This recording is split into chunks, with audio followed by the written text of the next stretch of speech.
India वालों, ये आपकी दीदी तुम लोग से कुछ कहना चाहती है। हाँ बताओ शुद्धनो, क्या कह रही हो? भाई किसी ने बोलना, भाई नहीं बोलना, और सब कुछ बोलना, क्योंकि पाकिस्तानियों से मुझे सख्त नफरत है।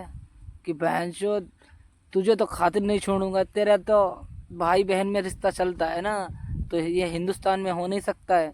क्योंकि वहीं रखो अपना, क्योंकि वहाँ ठोक के छोड़ देंगे हम तुम्हें। क्या आप लोग केला खाओगे? केला सेहत के लिए अच्छा होता है।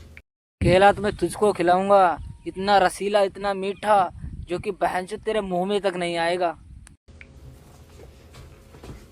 तो बताबो भैया, जो बनाना इतो छोटो ना याद हो, जो इतो मोटो केला कैसे तुम्हारे मुंह में था न खुई, तब भाई मगर नीचे वालो मामला सब तुम्हारो को तो भारी हुई, क्योंकि होना भैया छोड़ देना, मामा छोड़े, तो बहुत नीचे वाला तुम्हारा भारी हुई जाता, मैं मालूम है।